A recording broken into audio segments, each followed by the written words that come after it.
మనము ఒక గృహాన్ని బాగా చూసుకుంటే అది వచ్చేటప్పుడు మనం మళ్ళీ ఆ గృహం నుంచి మనం వేరే ఇల్లు చూసుకునేటప్పుడు అది మనతో ఆశీర్వదించే పంపిస్తుందండి. ఎవరు మనకెంతే కాకుండా ఉన్నాయి కానీ అది ఆశీర్వదించి పంపిస్తేనే కదండి ఇలాంటి పల్లెలో ఇలాంటి ఇల్లు దొరికింది నాకు. నిజంగానే ఇలాంటి ఇల్లు నాకు దొరికిందంటే నిజంగా నేను ఎంత అదృష్టం అనిపిస్తుంది. నిజంగా ఎంత అదృష్టం చూడండి, ఎంత పెద్ద ఇల్లు, ఎంత బాగుంది.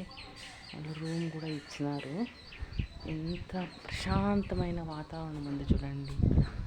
ఎంత ప్రశాంతమైన వాతావరణం, నిజంగా ఆహ్లాదంగా ఉందండి. ఇక్కడ ఒక్క దోమ కూడా లేదు, ఒక్క దోమ కూడా లేదండి ఇక్కడ. నిజంగా ఎంత బాగుంది. బట్టలు ఉతుక్కోవడానికి కూడా ఎంత బాగుంది చూడండి. బట్టలు ఉతుక్కోవడానికి కూడా ఎంత బాగుంది చూడండి. బట్టలు ఉతుక్కునే దానికి కూడా ఎంత బాగుంది చూడండి. ఎంత బాగుంది ఇక్కడ చూడండి, ఎంత బాగుంది ఇక్కడ. నీళ్ళు కూడా ఎంత కావేరీ వాటర్ అండి, ఇది కావేరీ వాటరు.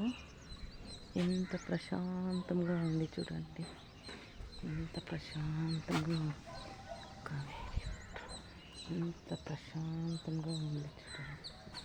ఎంత బాగుంది, ప్రశాంతంగా ఉంది. వాకింగ్ కూడా తీసుకొని పోవచ్చండి మా ఏజీల్ని.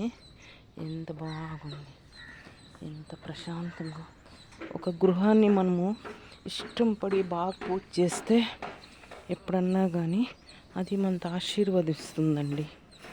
సొంతం ఇల్లాగా మనం పూజ చేయాలండి. ఒక గృహానికి వచ్చిన తర్వాత అది బాడిగిల్ని అనుకోకూడదు.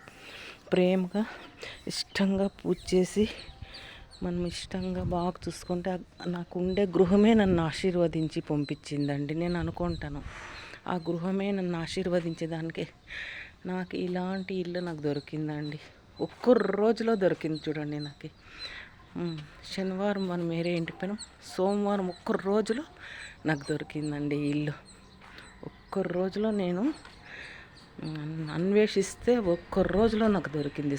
మండే నేను అంత ఎదికి మండే 48 ఇండ్లు చూశానండి. 48వ ఇల్లు అండి ఇది. ఒక్క రోజులో నాకు దొరికింది చూడండి ఇల్లు. ఎంత మంచి ప్రశాంతమైన ఇల్లు అనుకున్నా నా మనసులో. ఇలాంటి ఇల్లు నాకు దొరకాలా, నాకు ఇలాంటి ఇల్లు దొరకాలా, మంచి ఇల్లు, ఇలాంటి కాదు మంచి ఇల్లు దొరకాలా అని నా మనసుకు అనుకున్నా. దేవునికి, మా ఇంటి దేవునికి నేను కోరుకున్నా. కానీ ప్రశాంతమైన ఇల్లు దొరికింది చూడండి, ప్రశాంతమైన ఇల్లు దొరికింది. ఎంత